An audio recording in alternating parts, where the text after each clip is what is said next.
This week on Beyond Stillness, Stories After Stroke, we welcome guest Michael Shutt, a playwright, actor, director, and producer with over 30 years of experience.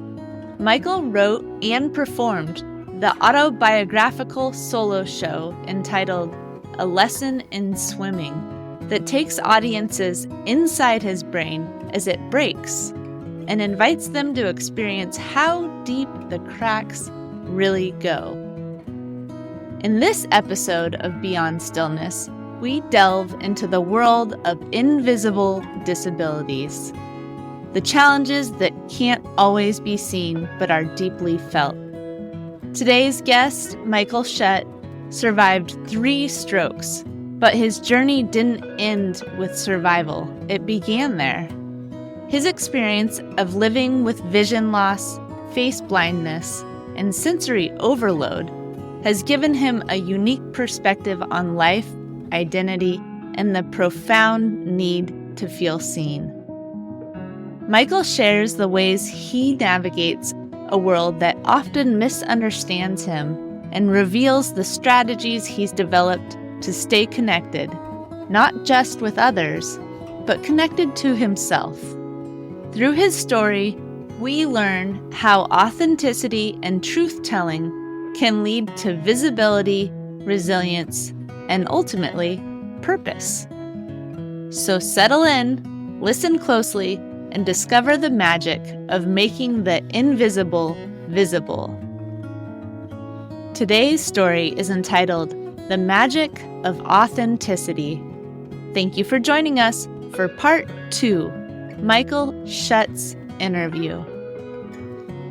Beyond Stillness, Stories After Stroke is made possible by our guests and tax-deductible donations from friends and listeners like you. Join us in empowering stroke survivors with stories of wisdom, purpose, connection, and hope at www.beyondstillness.org. Hello and welcome to Beyond Stillness, Stories After Stroke. Stroke offers a powerful, life-changing shift in perspective. Each colorful memory creates a parable for life's greater teachings, a compass for journeys ahead, and inspired wisdom for unique growth. Beyond Stillness offers a moment of pause for storytelling and reflection. We are a welcoming environment that reveres the moment beyond stroke's paralysis. Still moments unite humanity and divinity. I'm your host, Molly Bucola. As we begin today, we take a moment of pause, calling to mind moments in our lives where we've found wisdom, purpose, connection, and hope through recovery.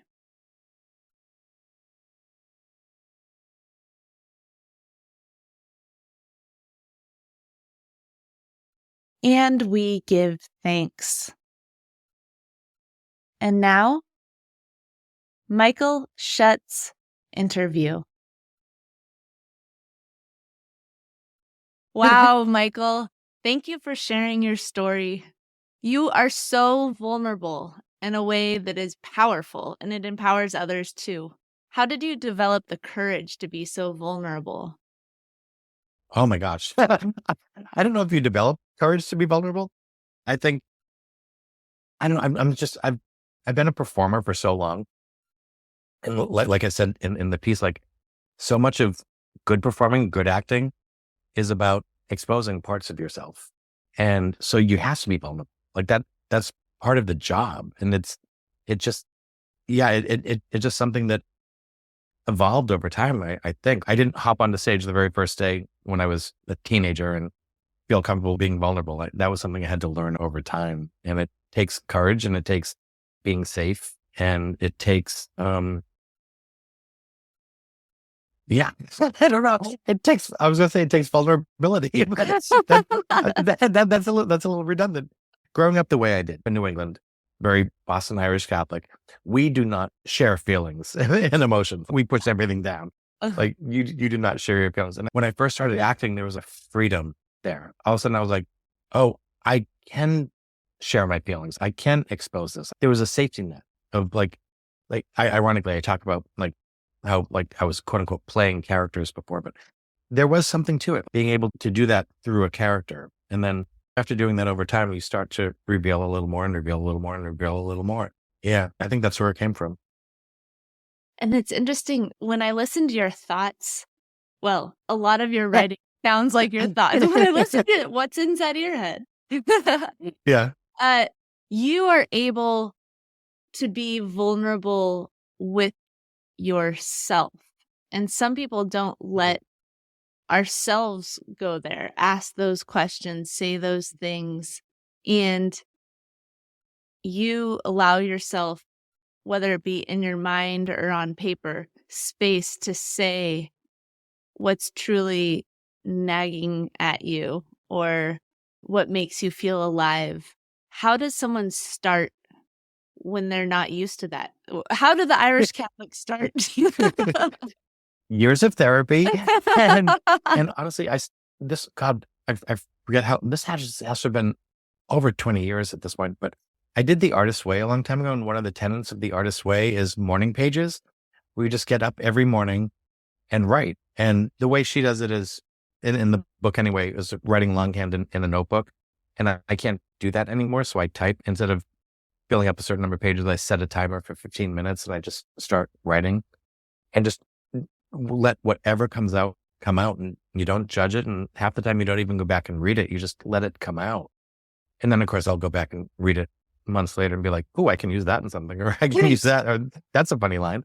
But it's just the habit of getting up and writing, clearing everything out of your head, writing, and having, I've said this before, that like for me during the stroke, sorry, this might be a little bit of a long story.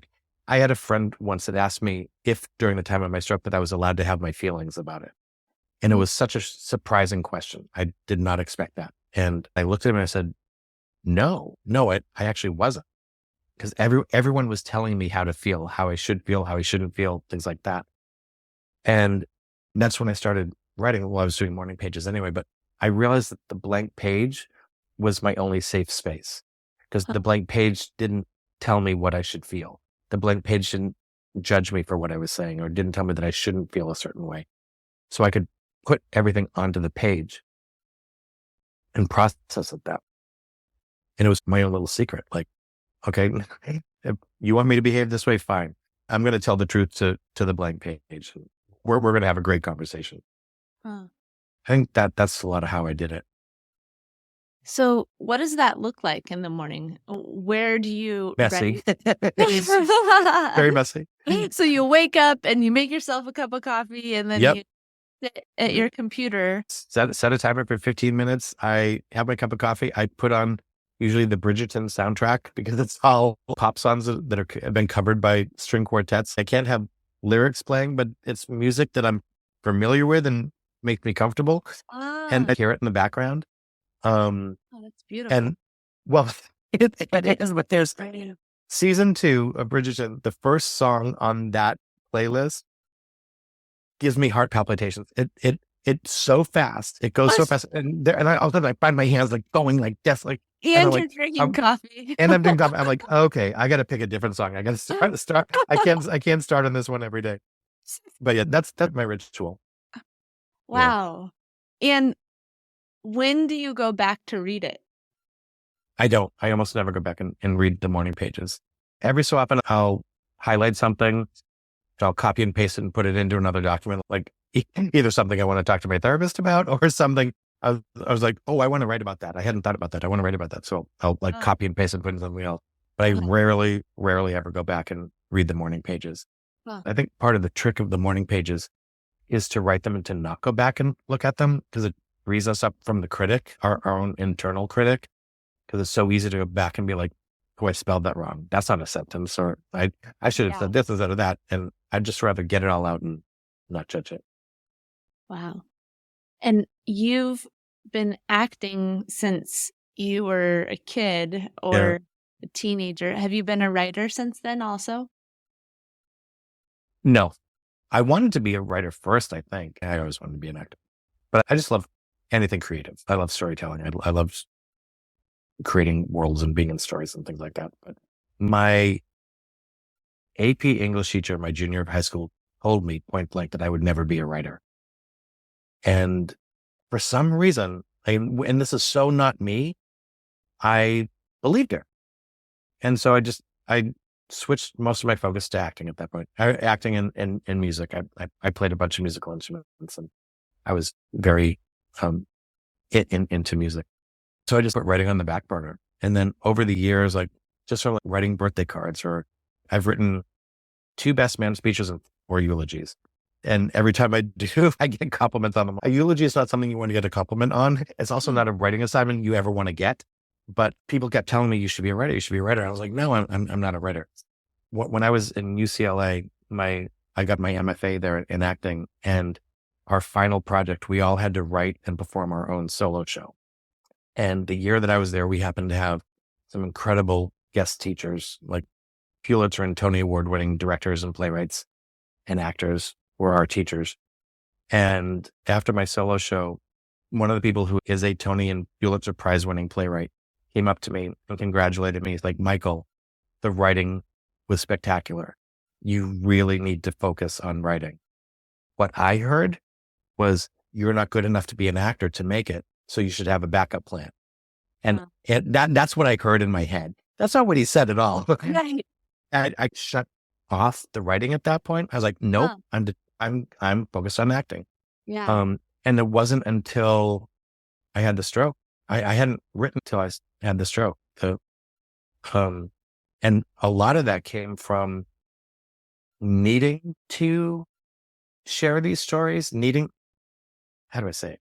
I have a writing teacher now that said once, sharing our stories, writing our stories and sharing our stories is how we figure out our place in the world. And after my stroke, I did not know my place in the world. After my stroke, I have this line that I've said before where I say, a writer writes when they have a burning question that needs to be answered. And my burning question became, how do I explain what's going on in my brain when I don't understand it myself? Because like I said in this piece, like no one understood me. Like no one saw the invisible disabilities because I didn't even know about half of them. I didn't know anything about executive functioning.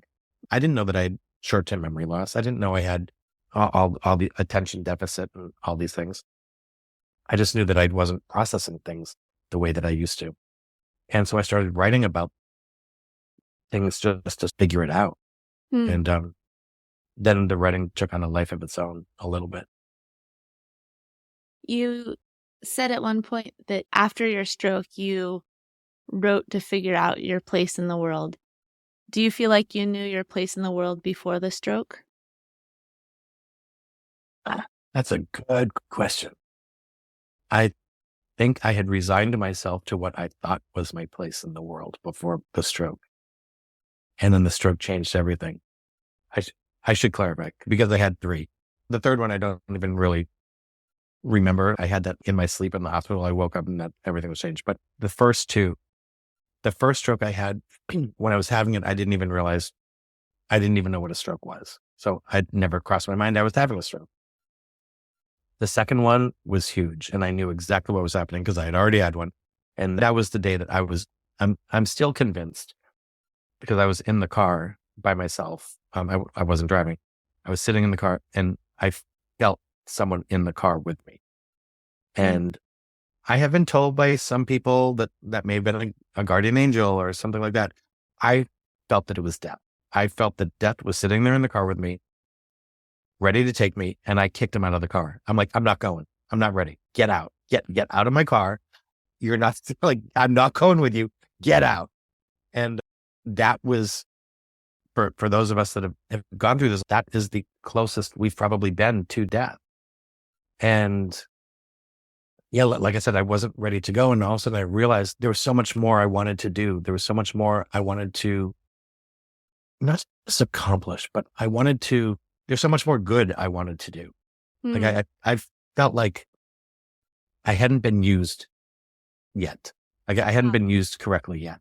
Yeah. And that fueled me. When I say in this piece that we just did, we all help in the way that we know how. And the way that I know how is to put on a show and I'm going to tell the story. Like I feel like I'm still doing that. Hmm. Mm. And you clearly are still doing that in every interaction. I love our time together. Me You too. live with passion and you are very real and vulnerable and welcome wonder in conversation, which makes the interactions with you so much more than just two people, but it's two people in the space between and what comes through that. And it's beautiful. And you talk about that in your story, making the invisible visible. How do we make that space between or that space inside of us visible? And you've very much also done that in your show. Can you tell us a little bit about the show, A Lesson in Swimming, in the process in creating the show and how it has morphed over time? Sure. Yeah, it's morphed a lot. I started out by just writing these little short 5-minute stories. And then a friend of mine was performing at the Moth one night. And the Moth is like an open story slam where you go and you sign up and you put your name in a hat and they just pull names out of a hat. And so she went and did that. And I went to support her. This was after my stroke. And I watched all these little 5-minute stories all in the same theme. And she was amazing. And I was so happy afterwards. And I said to her, I was like, okay, no matter what next month's theme is, I'm committing right now to writing a 5-minute story and coming back and doing it. And we went home and looked online and the theme for the next month was broken. Huh. And I pulled out my notebook and I wrote down, my brain broke. Wow. And I closed it, went to bed, got up the next day, took my notebook over to Starbucks and sat and wrote. And I wrote the whole opening to my show. I've met with a lot of stroke survivors that hate that line. One of my best friends who's a stroke survivor, he's like, Michael, we're battered and bruised, but we're not broken. I was like, I know, but that's the arc of the whole show. It starts with me thinking that I'm broken and we get somewhere very different, but you got to start someplace. That's how the show started, was me just writing this little 5-minute story. And then I started taking a writing class with someone that teaches personal memoir and essay writing. And I started writing a lot more. Every week she would give us a new prompt. And she always says, apply this prompt to anything you're working on, a time in your life, a character, whatever. And so every prompt she gave, I made it about the stroke. And I came up with all these stories that I was like, oh, and the writing of the stories in and of itself became more than therapeutic. I still had a lot of memory loss. And I would start writing these stories and all of a sudden it would unlock memories as I was writing them. I was like, oh, I forgot all about that. And I'd start writing it all down. And it also became physical therapy because I couldn't use my left hand at all. Like I couldn't even lift it. And I realized I was writing these stories and then would read them out loud and I couldn't read my own handwriting. Yeah. I was like, the only way I can do this is to type it. I have to type. I was like, but I can't. So I literally would pick my hand up and put it on the keyboard and I would move the fingers of my left hand with my right hand. Huh. And I would type for like 2 minutes a day, then 3 minutes a day, then 5 minutes a day. I just did it over and over and over and again. It was the repetition of it and it became physical therapy to the point where like a year afterwards, I was like, both in unison, like you'd never even know that there was ever anything wrong with my hand to the point where one of my friends keeps saying, is like, your hand was never paralyzed. I was like, are you kidding me? How could you forget that? Like, I was like, yeah, it was. So I started doing that. And then this same teacher also teaches a solo show masterclass. Uh-huh. And I brought in one of the stories one day, the story of the second stroke where I make the phone call, the big scene in the show. And after I read it, like people were crying and she said, Michael, you have to do a solo show. And this story is your show. I was like, oh, okay. I took her masterclass and shaped it. But basically what I ended up doing for that first 9 months, I amassed all this material. And it was basically all these little 5-minute stories. And I put them in chronological order and put it together and got up and did a reading of it. And it went well, but it was clearly like a bunch of clunky stories. Huh. So then I got a director and dramaturg, and we sat and chiseled it away and just worked at it and worked at it. And she worked with me very much like you did, and just asked me lots of questions and gave me prompts, and we worked at it. We probably worked at it for another 6 months or so. And then I put up another reading of it, got really good response. And then that was when we decided to do a workshop of it, put it on its feet, and we added sound and lights and stuff like that. And so when we did that, and we did it for 4 nights in front of an audience, it was funny. We sold out every night. I was like, who sells out a workshop of a show? And the producer said to me, she's like, can you extend? I was like, no, I'm not going to. No, let's, you don't extend a workshop. Let's put this energy into mounting a full production. So we were just getting ready to mount the full production of the show. We were all ready to go. We were going to open on May 5th of 2020. We were at our first rehearsal, March 15th, when all of our phones exploded, said that California was going into lockdown. We're like, okay, well, we'll regather in a couple of weeks. Well, clearly that did not happen. I still have not put the actual show up on stage. We had the workshop. We did it with the folding chair and the massage table as a hospital bed. But we've yet to do the version that I want to do. I applied for a grant during the pandemic through the National Arts and Disabilities Center. They were looking for projects that they could fund that could be done safely and remotely during the pandemic for artists. And so I wrote a grant proposal and proposed turning this into a radio play so that we could record it and put it out there. And it was actually my director's suggestion. And when she first suggested, I was like, this is going to be like me reading the script. That's weird. And she's like, no, we're going to do this like a full production. And we got our sound designer, and he designed and engineered it and wrote music for it. And Wow. the sound in that show is another character in and of itself. It's amazing. It makes it an immersive experience when you listen to it. So yeah, we got that out there, put the radio play out there, and it's gotten such good response from so many people. And that in and of itself has changed my life because it got me my job. The head of neurology at Cedars heard the radio play and called me. And she's like, Michael, you're an incredible storyteller. This story is beautiful. So there are people I want to introduce you to. And next thing I knew, I had a job writing for a med tech company. It was a startup that was developing an app for stroke survivors. And I've been working with them for over 2 years now, maybe even 3 years. That's totally changed my life. And we will get the play up on stage someday. Still have every intention of doing it. It's just, we need the right time and the right producing partner and all that sort of stuff. That time will come. It will. Michael, you have become such an advocate for stroke survivors and traumatic brain injury survivors. And in one of our conversations, you said, I'm so much more than the stroke guy. And so Yes. How do you reconcile the idea of being an advocate? What do you want to be seen as? That's a really good question. It's funny, the phrase, the stroke guy, that came out of a day I was in the hospital that I was in was a teaching hospital. So there were always like people coming in and out, and half the time they had like a trail of interns with them. And this doctor walked into my room one day, followed by this row of, I call them like the make way for ducklings, like this whole row of ducklings following him. And he goes, it's Michael, the stroke guy. I was like, what? Like he's introducing me as the stroke guy? In that moment, I was like, I will never, ever be defined by the stroke again. I like to say instead, I chose to use the stroke as an opportunity to redefine myself. As opposed to letting it define me, I decided to use the stroke as the opportunity to redefine myself. And that's when I started writing. The whole writing and even being an advocate, I didn't know anything about that world. And I had a nurse one day in the hospital say to me, said, have you ever considered going into advocacy? And I was like, huh? She goes, I think you'd be really good at it. And I didn't even really know what that meant. But the more I meet with other stroke survivors and the more I work with other stroke survivors, there is such a huge need for it.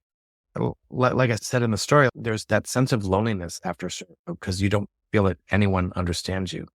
And just having a space or being that person for someone else that goes, I get it. I get you. I'm here. I hear you. That's huge. That's huge. And as much as I say I didn't want the stroke to define me, it did redefine me. And I didn't want to be limited by the label of having had a stroke. I didn't want to be boxed into that, but now I wear it as a badge of honor. It's the difference between the victim mindset and the survivor mindset. Having other people put that label on me makes me feel like a victim. By me reclaiming it, that makes me a survivor.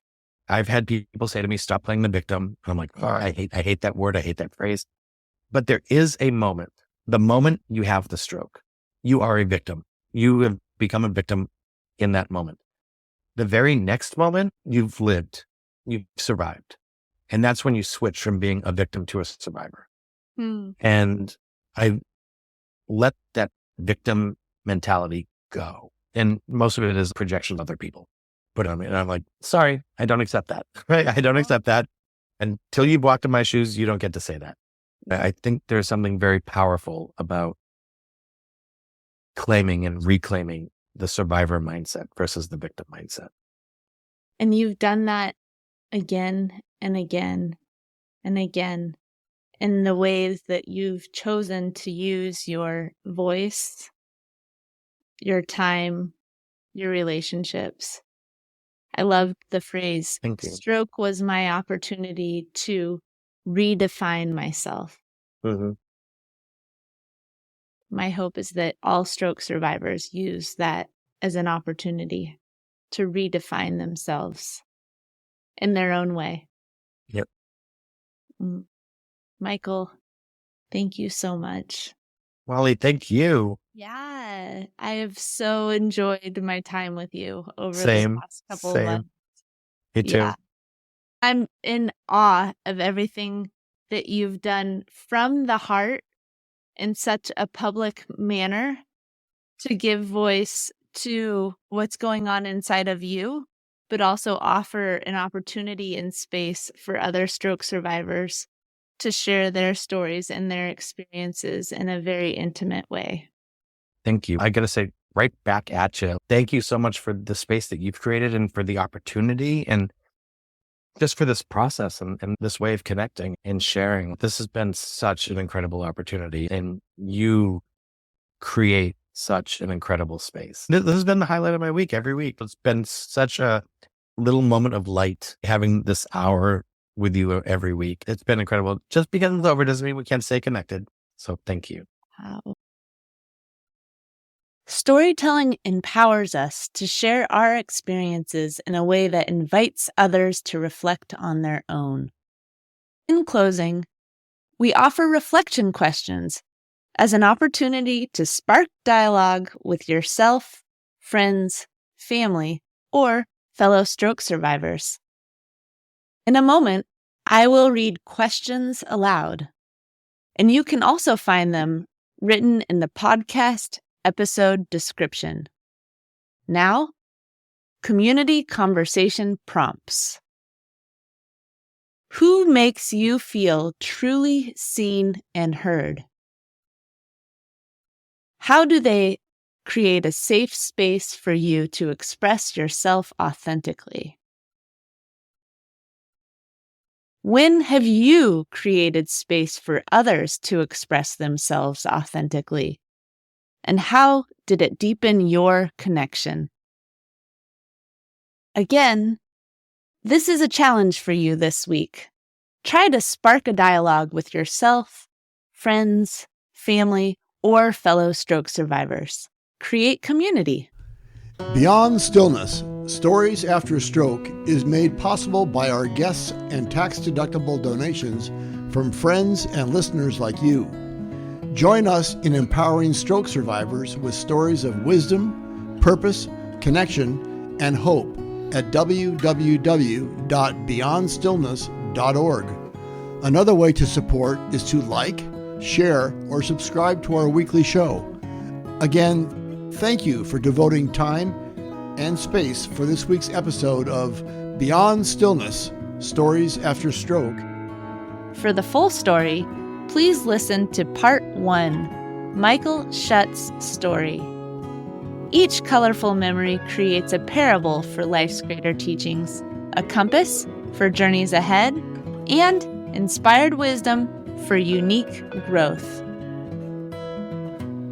In this episode of Beyond Stillness, Stories After Stroke, Michael reminds us that embodying our authentic selves is a superpower, and that we all have the ability to create a space where others feel seen, heard, and empowered to be their authentic selves.